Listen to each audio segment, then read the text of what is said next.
아니 힘이 없는 좌익 세력이 말이 됩니까? 총과 칼을 가졌는데 그게 무기를 가졌는데 그게 힘이 없냐고요. 와, 이 정말 4.3에 대해서 이렇게 왜곡을 하고 독약을 푸는 설민석.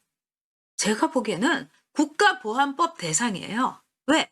우리나라 국가의 안위와 우리나라 헌법의 가치를 정면으로 부정을 하는 거예요. 아니 빨갱이들이 총칼을 갖고 산으로 빨치산이 돼가지고 제주도에 산으로 들어갔는데 그게 어떻게 무력하고 힘없는 좌익 세력들입니까? 그리고 사회주의 사상을 가졌다고 해가지고 그걸 가지고 이렇게 죽일 수가 있겠냐. 제가 이 자료 그중에 설민서이가 또 이런 말을 한 거예요.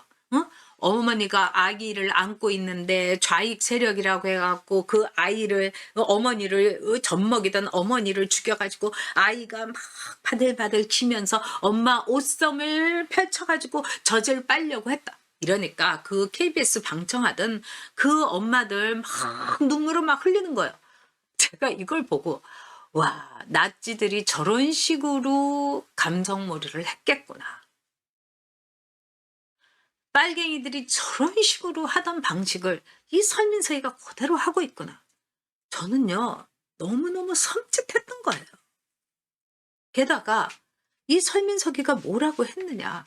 이 4.3이라는 거는 정말로 민주화 항쟁처럼 더구나 여순 반란 사건에 대해서도 이거는 이 신탁 통치에 대해서 반대하고 우리만의 선거를 하기 위해서 자주 독립을 원하는 사람들이 반기를 드니까 이거를 진압하려고 한 거다.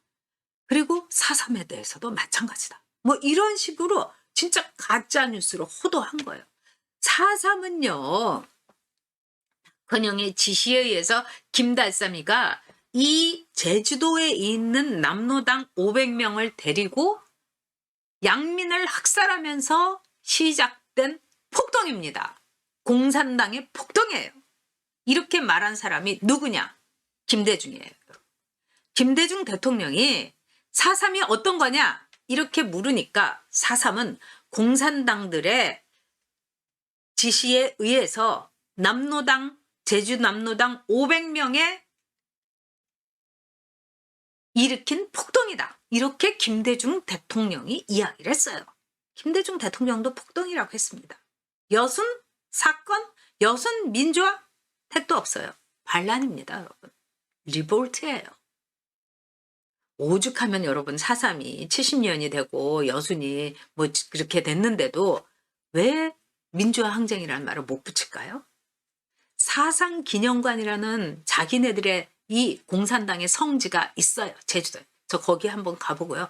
완전히 돌아버렸습니다. 박헌영이가 위대한 인물처럼 정말요.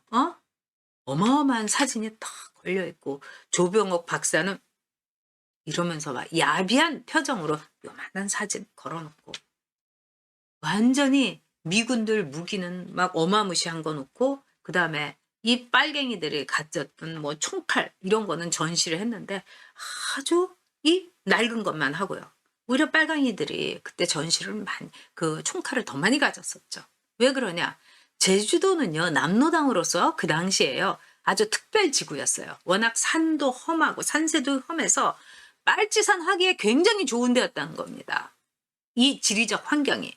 그래서 박헌영이라든가 북한에서 이 제주도 그 다음에 지리산 아주 특별관리구역이었던 거예요. 여러분. 거기다가 두 번째 김달삼이가 애국자입니까 여러분? 김달삼이가 사회주의의 그 사상만 가져가지고 억울하게 뭐 죽은 애국지사예요.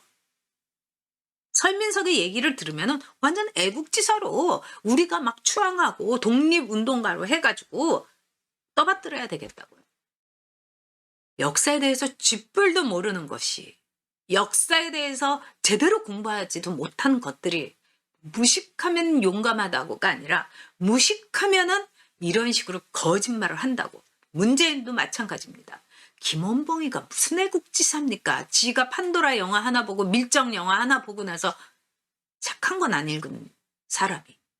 설민석이도 마찬가지예요. 이 사람은 그냥 싸구려 배운 거예요. 문재인 정권의 삐에로인 거예요.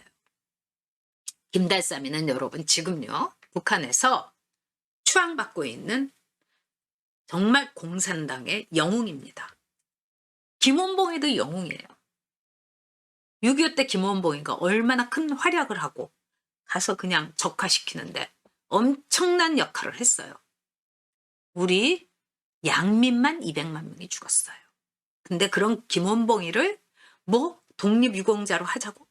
이 미친 사람이 지금 대한민국의 대통령이라고 있기 때문에 제가 여러분 죽기 살기로 이렇게 유튜브 하고 죽기 살기로 다음 정권 정말 문재인 꼬꾸라뜨리고 좌파 쓸어버리고 반드시 우파 정권 세우려고 하는 겁니다. 이 나라를 이 지경에 공산당들이 바로 하는 나라로 우리 아이들한테 넘겨줄 수 없는 거예요. 여러분. 이 설민석이는 좌파 정권의 자발적인 피에로다. 저는 이렇게 생각합니다. 어떤 분들이 또 이런 얘기를 해주셨어요. 설민석이가 원래 꼭 좌파가 아니고 우파고 박정희 대통령도 뭐 평가해갖고 뭐 이렇게 비난도 받은 적이 있었다. 뭐 등등 얘기도 하더라고요. 그러나 그 박정희 대통령만 이렇게 평가하면 우파입니까? 아니죠. 지금 설민석이가 사상과 여순 반란에 대해서 하는 짓거리를 보세요. 이거는 문재인의 삐에로고 빨갱이들의 삐에로인 거예요, 여러분. 우리의 역사에 대해서 제대로 공부한 사람은 설민석이 말을 들으면 구역질이 나고 구토가 납니다.